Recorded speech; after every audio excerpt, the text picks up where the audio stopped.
Assalamu alaikum. I welcome you all for class 8, subject science. As we have started our environment, this is the part 2. So, last class we were talking about biosphere. Bio means life. Now, to understand better what is the biosphere consists of, we have levels of organization in nature. What is this now?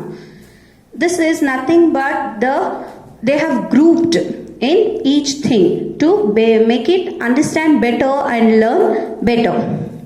So now the most clearly identifiable level of organisms are organism, species, population, communities and ecosystem.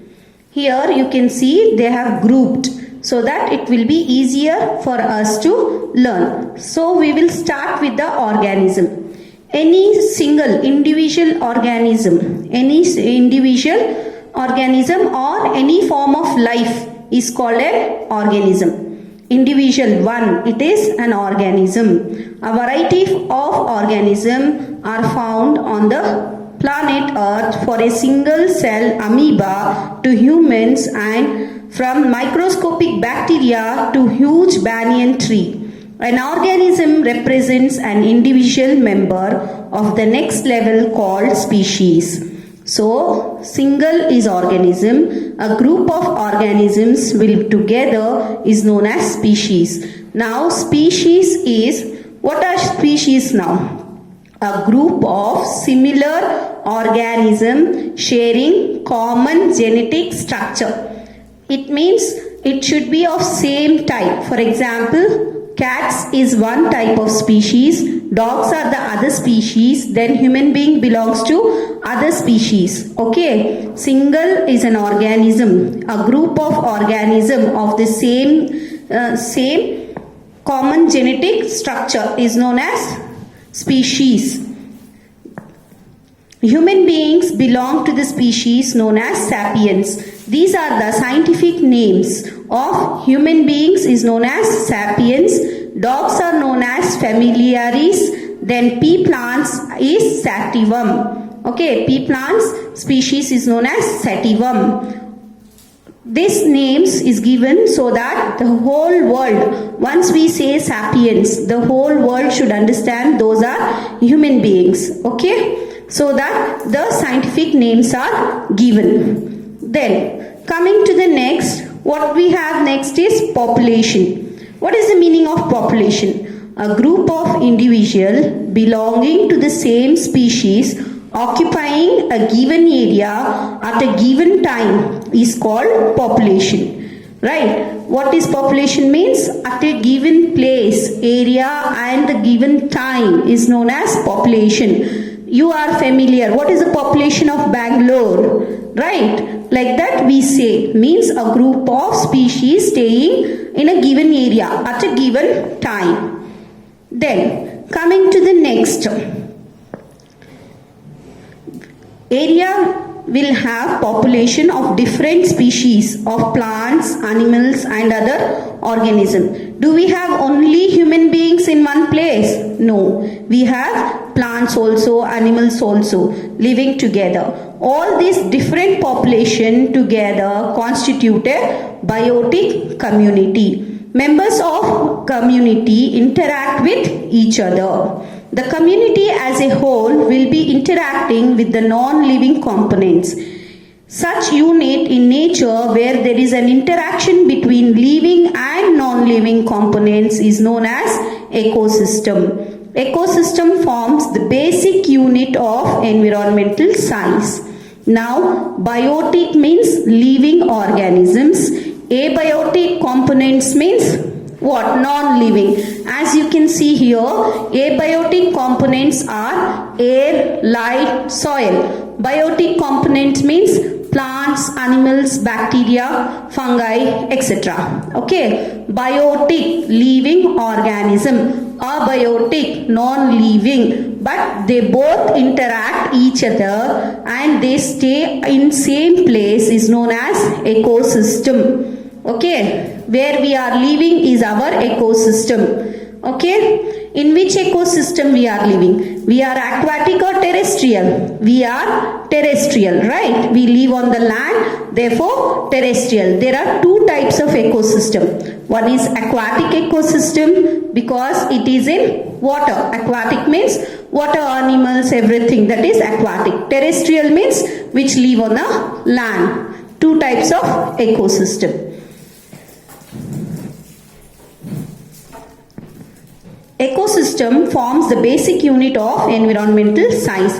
It is also the functional unit of biosphere. An ecosystem consists of different kinds of living organisms in an area interacting among themselves and with non-living components in that area. We have a variety of ecosystem on the planet Earth. The different kinds of ecosystem on the Earth together constitute the biosphere. What is biosphere now? The different kinds of ecosystem together is known as biosphere. Okay. Biosphere, understood? This is the smallest, from the smallest to the bigger, it is known as levels of organization in nature. From single, it is known as organism. A group of same organism is known as species.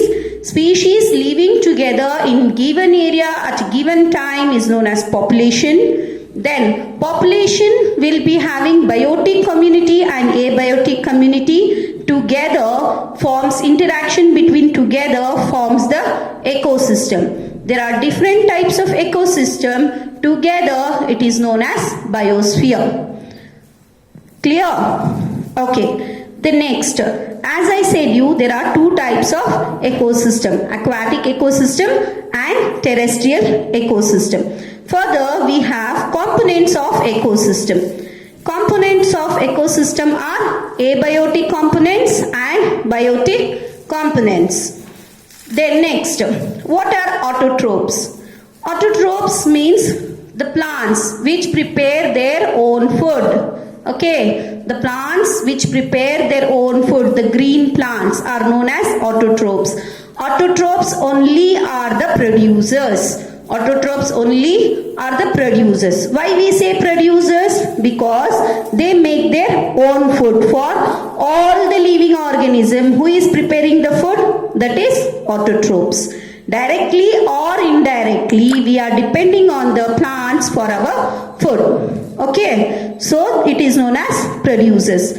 Next is heterotrophs. Heterotrophs means which depend on others for the food is known as heterotrophs. So all the heterotrophs come under consumer. We are consuming the food from the autotrophs. That is what it is being said. Now in consumers also there are many. In an ecosystem, animals are described as consumers. There are animals which feed only on plants and they are called herbivores. What are they called? Herbivores. The plants, the animals which feed only on plants are known as herbivores, and those herbivores are known as primary consumer. Primary means the first step consumers who are eating plants. Then coming to the next example is grasshopper, the deer, cattle are all examples of primary consumer. There are animals which obtain their food by eating herbivores. So the next level is secondary consumer which depend on the primary consumer for the food. Example, grasshoppers may be consumed by the frogs. Now frogs, lions, tigers are the secondary consumers. Some animals obtain their food by feeding on the secondary consumer. They represent the tertiary consumer. The frogs which have eaten the grasshopper may become the food for snake. Hence, in this example, snakes represent tertiary consumer. The producers and the different kinds of consumer, primary, secondary and tertiary, are involved in a nutritional relationship involving eating and being eaten. What is it? Eating and being eaten. They represent different levels of feeding in the ecosystem and hence are described as trophic levels. Each organism in an ecosystem is at the specific feeding stage that represents its trophic level. Thank you.